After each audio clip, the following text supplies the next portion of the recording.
Mina olen MTÜ-st Lapsele Vanemad ja mul on ülimalt hea meel, et nii palju inimesi on kogunenud täna siia, sest ma saan aru, et te jagate sama tunnet, mis mina, et see teema koostöötahtelised vanemad on lapse huvides ja see on väga oluline.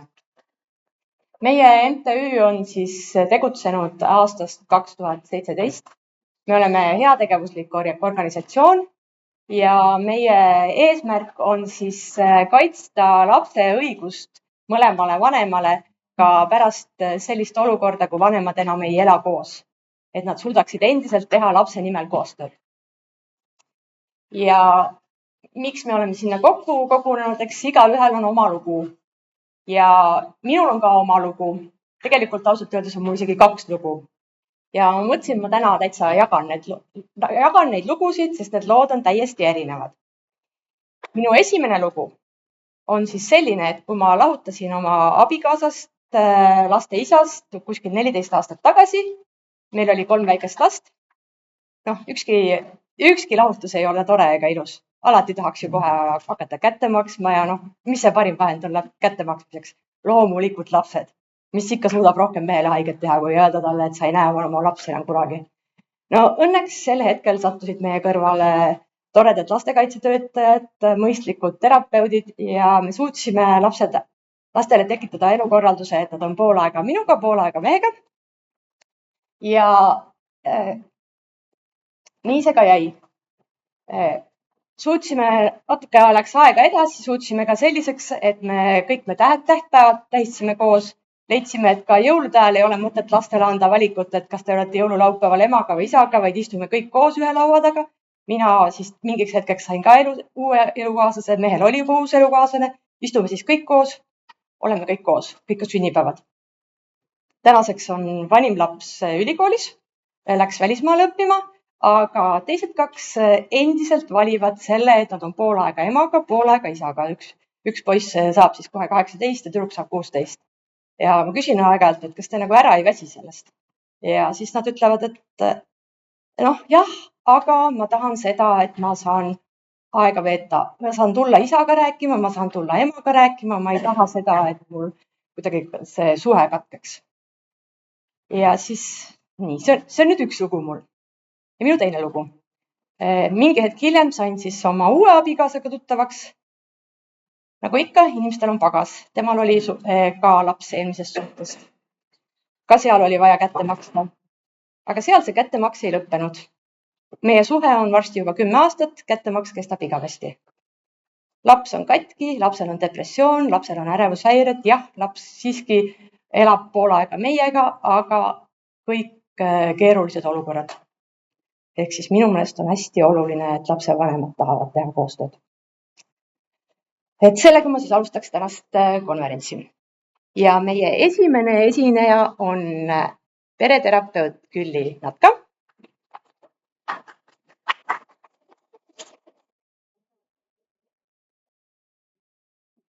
Aitäh sissejuhatamast ja kõik sinu öeldud näited on kenasti minu ettekandes ka täna välja toodud, et laps ei vaja täiuslikke vanemaid, ta vajab turvatunnet ja mis tekitab lastele turvatunnet.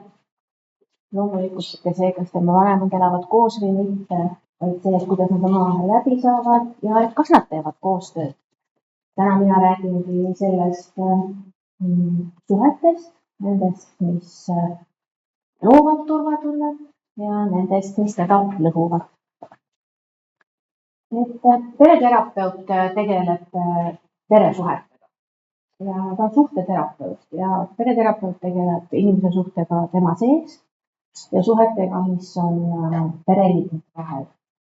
Ja me vaatame alati pereteraapias peret kui täiuslikku süsteemi. Kõik pereliikmed on omavahel seotud, kõik mõjutavad üksteist ja pereteraapias me kasutame sellist vahendit nagu genogramm. See on selline perekonna pilt ja genogrammile me paneme alati 3 põlvkonda. Ja miks 3 põlvkonda? Sellepärast, et me alati õpime seda, kuidas suhtes olla. Et me sünnime siia maailma reguleerivata närvisüsteemiga ja kohe sündides me hakkame saama impulsse. kas ma olen oluline, kas minu eest hoolitsetakse, kas minu vajadused lähevad korda, kui ma nutan, kas minule on häälestunud inimesed, kuidas nad reageerivad, kas nad tulevad toime iseenda ärevusega ja kõik see süsteem õpetab inimest, kuidas elus olla on, kuidas on inimesed minu ümber, kas see on turvaline keskkond või mitte. Ja selles suures süsteemis, kuhu me sünnime, selles me õpimegi, et kuidas suhteid luuakse, kuidas konfliktidega toime tullakse. Ja iga suhe saab ju alguse sellisest mõnusast ärevusest, erutusest minu sees, kõik on hästi, keegi meil ei lähe suhtesse mõttega, et see lõpeb kohe ja siis me hakkame üksteisele hagu andma. Aga kui meil tekivad paari suhtes konfliktid, siis me oleme õppinud oma süsteemis, et kuidas neid konflikte lahendatakse. Ma õpin oma kodus, kuidas väljendatakse armastust, kuidas lahendatakse konflikte, kuidas tülitsetakse, kuidas lepitakse, kas tülitsetakse kõige ees, lepitakse eraldi või et kuidas me üldse toimime oma suhetes. Ja kui me siis kohtumistel pereteraapias paneme need suhted kõik sinna kilogrammile ja ma küsin, et kust te üldse õppisite, kuidas suhtes olla, siis väga tihti kliendid ütlevad, et ma ei olegi õppinud. Et ma õppisin konflikte lahendama enda sees. Ma hoian nii kaua tagasi, sest ma ei taha, et meil tekiks tüli omavahel. Ja paneme suhtemärgid genogrammile ja märkame, et põlvest põlve on sarnased suhted perekondades. Kas seal on üleseotus, tunded levivad üksteisele kiiremini kui COVID? COVID jaoks peab mingisugune batsill või viirus liikuma, siis emotsionaalne protsess levib nii, et lihtsalt vaadatakse ja juba kõik on nakatunud. Et me õpime oma päritolu peres seda, kuidas ma inimesena toimin. Ja need mustrid, kui ma ise neid ei teadvusta ja ei lõpeta düsfunktsionaalseid mustreid oma paari suhtes, siis need lihtsalt jätkuvad. Ja me käitume automaatpiloodil ja ootan, et mind austatakse, aga ka see viis, kuidas mina käitun, väljendab austust teiste inimeste vastu. Ma ootan, et minu partner kuulaks mind ja oleks hästi mõistev, aga kas ma ise oskan kuulata? Ja kas ma ise mõistan teda, kui me oleme eri arvamusel? Et kui ma soovin, et meie peres vabandatakse ja võetakse vastutust oma käitumise eest, aga kas ma ise vabandan? Ja kas ma ise vastutan selle eest, mida ma ütlen ja ka selle eest, mis on minu käitumise mõju? Et seda kõike õpime me juba sündimisest saadik. Nii et kui vanemate suhe lõpeb, see on alati pinge ja see on alati ärevus ja see mõjutab alati kõiki inimesi ja eriti mõjutab see lapsi. Ja nii nagu siin on juba öeldud korra, et partneritena võime me oma suhte lõpetada, aga vanemlus ei lõppe ja vanemaks jääme me elu lõpuni. Ja laps vajab mõlemat vanemat, mitte et ta vajab, vaid ta ongi oma vanemad. Igas lapses on pool emast ja pool isast ja seda ei saa lõpetada mitte ükski lahutus. Ja mõnes mõttes ongi see natukene nagu kättemaks. Ma minul küll väga vihane selle mehe või naise peale, aga meie lapses elab ta alati ja me oleme oma lapses alati koos, mis sest, et meie suhe on lõppenud. Nii et keskne küsimus on selles, et kuidas me siis teeme koostööd pärast seda, kui meil on see oma õpitud mustrid, mis on minu lapsepõlvest kaasas ja mu suhe on läbi. Et ülioluline on see, et see suhe oleks toetav, see ei pea olema mingi lähedane suhe, vähemasti neutraalne. Sest et rahulik ja lugupidav suhe, see loob turvatunde, aga konfliktne ja pingeline suhe kahjustab turvatunnet. Ja lapsed on nagu väikesed suhteradarid. Nad kogu aeg tšekivad ümbrust ja nad tajuvad väga hästi peresisest emotsionaalset protsessi. Ja emotsionaalses protsessis osalevad kõik pereliikmed. kuidas peres reageeritakse, kui keegi on murelik? Kas keegi tormab kohe lahendama, kas see, kes on murelik, jääb üksi oma probleemiga või kuidas reageeritakse, kui keegi on väsinud? Uks lahti, saabus ema ja tema paha tuju ja kõik toimub niimoodi või täiskasvanud inimene võtab ise vastutust oma väsimusastme eest, oma paha tuju eest ja reguleerib ennast enne ära. Teda ei oota, et kõik teised võtaksid sammu tagasi või tormaksid teda lohutama. Et meie täiskasvanutena oleme eeskujuks oma lastele, kuidas ma reageerin emotsionaalselt keerulistel olukordades. Ja siin loomulikult me kõik mõtleme, et ma ju ütlen, kuidas reageerida, aga me õpime tegelikult selle peal, kuidas me iga päev reageerime. Palun tulge edasi, leidke endale mugav koht. Kui inimeste vahel on selged piirid, ma tajun iseennast, ma tean, mida ma vajan, ma tean, mida ma tunnen, ma oskan oma piiridest ja selle ületamisest märku anda inimestele, kes on minu lähedal. Siis saadab see sõnumi, et ma austan ennast ja ma austan teisi. Aga kui need piirid on läbilaskvad, et need tunded hüppavad üle või need piirid on jäigad, et ma tegelikult jään kõikide oma muredega üksi, ma ei jaga seda või et me jääme oma peremuredega üksi, sest et ma ei tohi olla nõrk, ma ei tohi abi vajada. Kõik need mustrid saavad meile selgeks juba õige varaselt. Ma lugesin ühest raamatust, ma pole nõus, oli see raamatu pealkiri, et teadlased on uurinud, et 8. eluaastaks on lapsed kogenud juba 89 000 korda konflikti ja seda, kuidas seda lahendatakse. See konflikt on võib-olla vanemate vaheline, see konflikt on õdede ja vendade vaheline, et keskmiselt inimene kogeb konflikti 3 korda tunnis. Ja kui on teooriad, et inimene peab mingi asja äraõppimiseks tegema tööd 10 000 tundi või 3 kuud, siis ma mõtlen, et 89 000 korda juba 8. eluaastaks ma tean, kuidas konflikti lahendatakse. Ma ei pea selleks isegi lahku minema, et ära õppida, et see on üks õudne asi. Ja need teadlased veel uurisid seda, et 2/3 juhtudest laheneb see konflikt alati nii, et mina jään tähelepanuta. Mina jään üksi. See, mida mina vajan, ei ole oluline. Ja see juba on prinditud meie närvisüsteemi esimeseks rassiks. Ja selle me kõik oleme ära õppinud kodust. Et tihti ma kuulen ka seda klientidelt, et ei, meie kodus ei olnud konflikte, meil oli väga turvaline. Aga konflikt võib olla ka sageli väga varjatud. Me oleme vait, me ei räägi, aga me oleme tõsised, me oleme mossis, me oleme külmad, me oleme jäigad. Ja sellises keskkonnas, kui laps märkab, et vanem on kurb või üksi või vihane või pikka aega oma muude tugevate tunnete küüsis, ta on väga tundlik.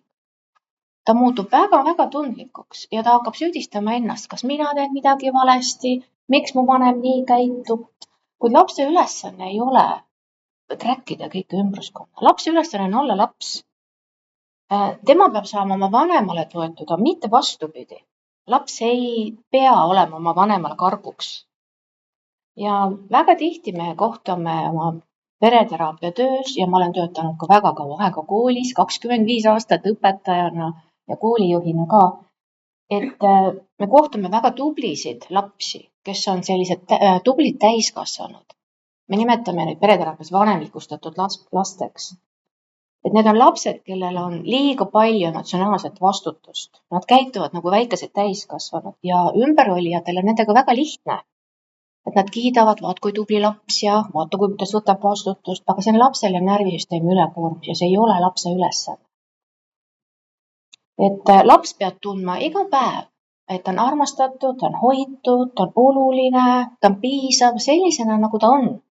Ta ei pea olema toeks kellelegi, ta ei pea käituma mingil viisil, loomulikult võiks käituda nii, et ma ei teeks teistele liiga, aga laps on laps. Ta peab olema hoitud, armastatud sellisena, nagu ta on, mõlema vanema poolt. Ja igapäevaelus loomulikult me kõik kogeme stressi ja me mahutame teatud hulga stressi. Ja kui meie paari suhtes on pinge, siis loomulikult seda stressi on rohkem. Aga see on minu kui täiskasvanu ülesanne märgata, kuidas ma oma stressi reguleerin. Kas ma oskan ära konteinida oma stressi hulga? Kas mul on viisid ja vahendid, kuidas stressiga toime tulla?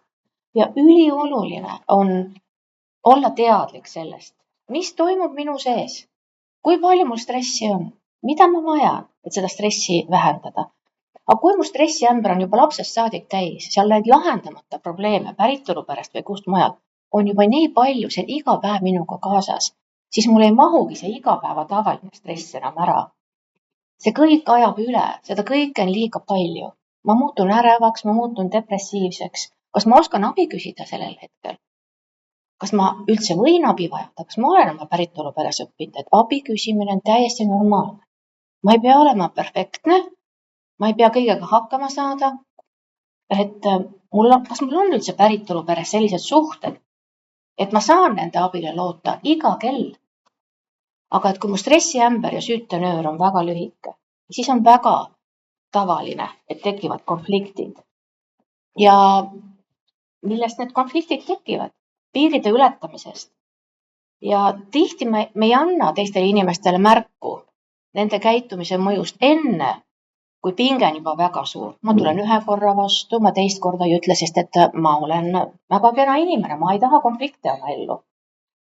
Aga et kui ma ei väljenda seda, kui keegi üle minu piiri tuleb, siis koguneb minu sisse väga palju erinevaid keerulisi või raskeid tundeid. Ja mul tekib viha. Ja viha on ülioluline signaal selle kohta, et minu vajadused on juba väga pikka aega rahuldamata. Et viha on tegelikult minu närvisüsteem ja keha saadab mulle signaali, võta midagi ette. Aju segab kokku keemilised ained, paneb elektriimpulsi külge, võta midagi ette. Viha on väga tugev emotsioon.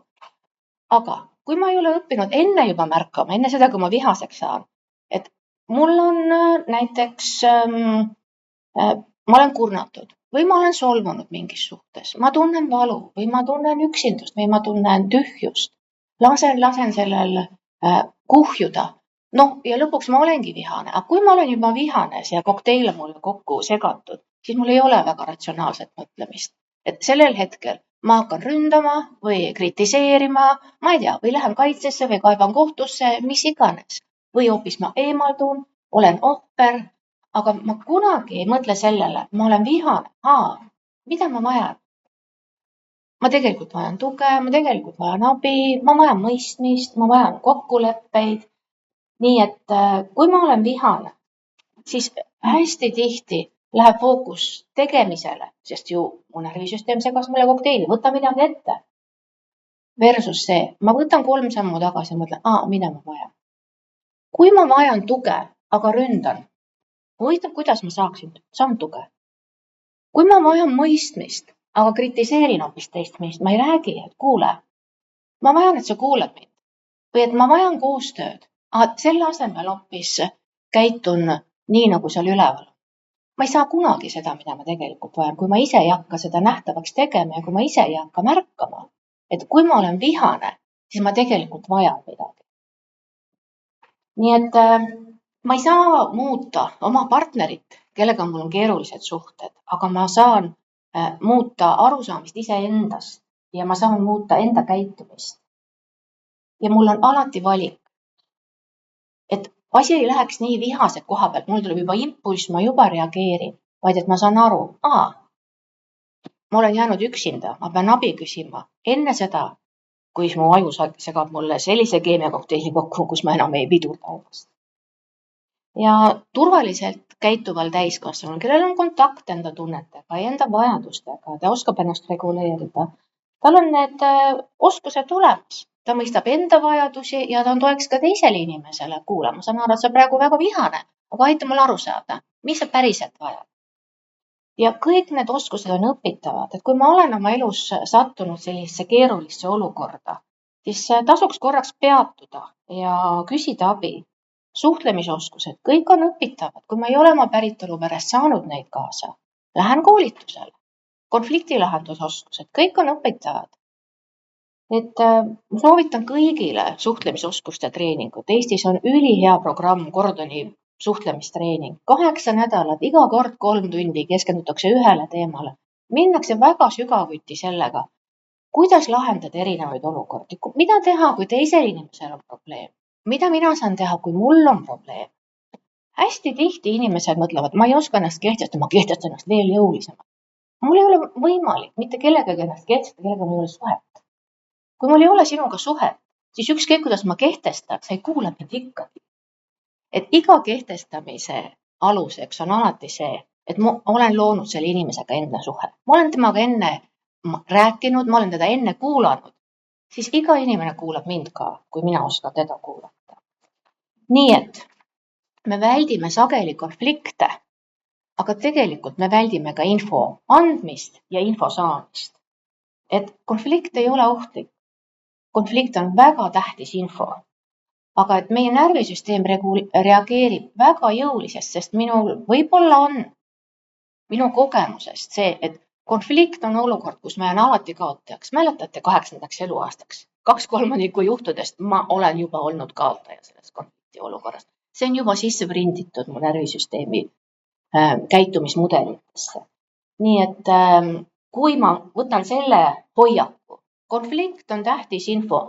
Ma panen oma uudishimu prillid ette, mõtlen, mis info see on versus see. Ja ma tean ennast, et ma kas hakkan ründama või kritiseerima või ma eemaldun, ma jään vaikseks. Ma harjutan ja treenan oma närvisüsteemi jääma kohale konfliktses olukorras.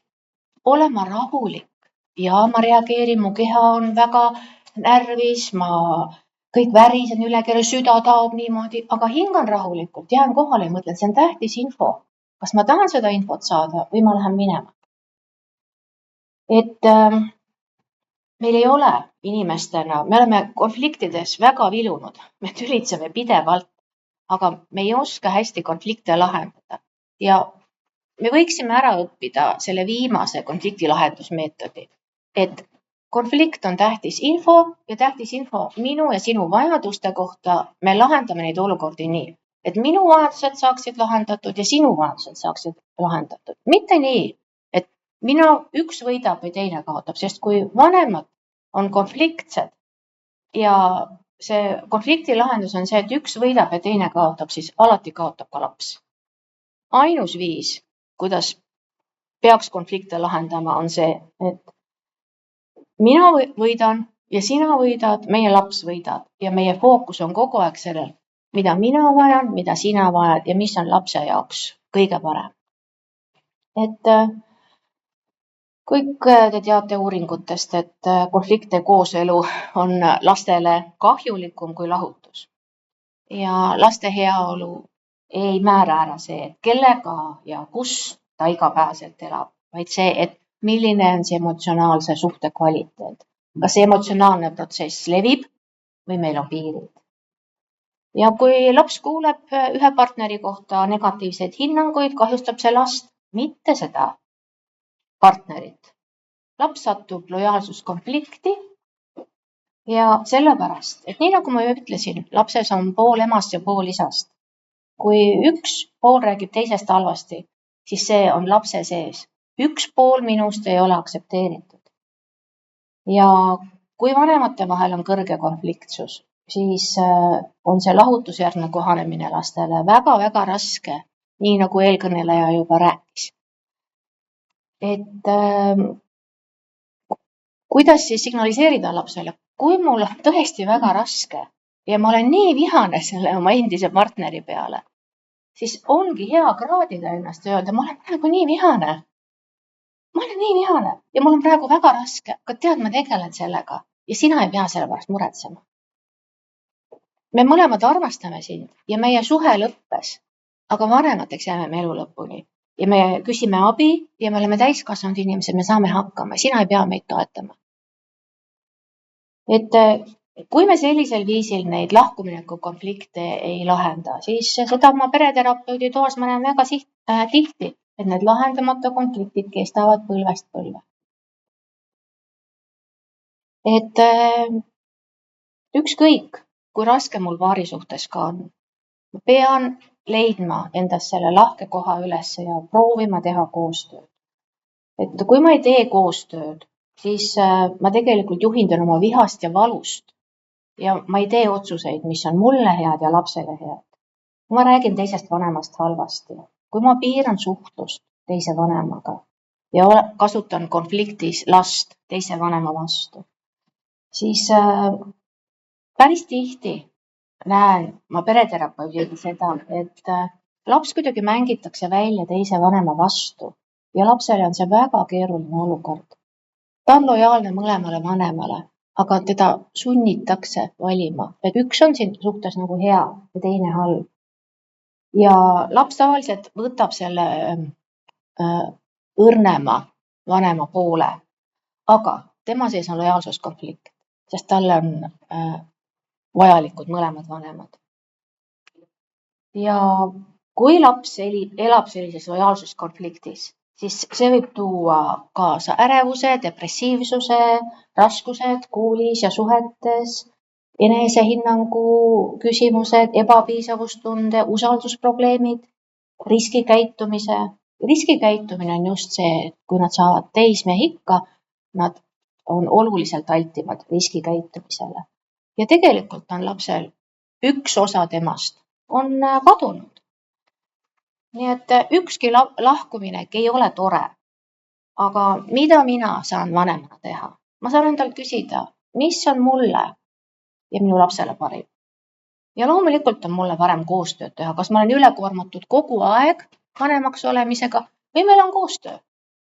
Mina olen nädal aega vanem, sina nädal aega. Et ma hindan enda ressursse ka. Ja mul on ka lihtsam, kui me teeme koostööd teise vanemaga.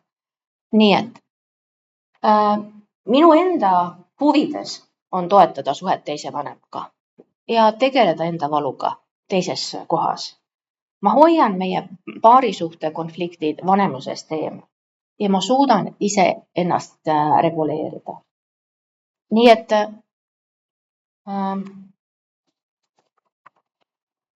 meie eesmärk ju tegelikult on, et meie lapsed tunneksid ennast turvaliselt ja need lapsed, kes on kasvanud koostöises vanemluses ja turvalises suhtes, et nendega juhtuvad kõik need head asjad ja nad tunnevad ennast hästi, nad tunnevad ennast tervikuna, nad tunnevad ennast piisavana, nad tunnevad, et ma olen oluline ja ma võin pöörduda ükskõik oma vanema poole. See oli nii ilus näide, mis sa tõid enne minu esinemist täna. Ma hindan seda, et ma saan mõlema vanemaga rääkida. Emaga on ühed teemad, isaga on teised teemad ja nad mõlemad on minu jaoks olulised. Nii et isegi kui paarisuhe on läbi ja isegi kui see teine vanem on käitunud väga inetult, siis mul on alati valik. Mul on alati valik, kuidas mina käitun. Kas ma valin lahkuse ja uudishimu, sellest hoolimata ma reguleerin ennast ära ja annan teada oma vajadustest. Ja räägin sellest ka, et ma sain haiget või ma olen praegu väga vihane. Aga et ma leian selleks teise tee, ma ei tee seda läbi kolmnurga lapsega. Nii et laps ei vaja täiuslikku vanemat. Ta vajab emotsionaalselt kohal olevat vanemat ja emotsionaalselt toeks olevat vanemat. Ja ta ei peaks mitte kunagi valima oma vanemate vahel. Ta peab saama kogeda armastust mõlema vanema poolt. Ja me ei saa alati valida seda, mis meiega juhtub, aga me saame alati valida selle, kuidas me käitume lahku läinud vanematele.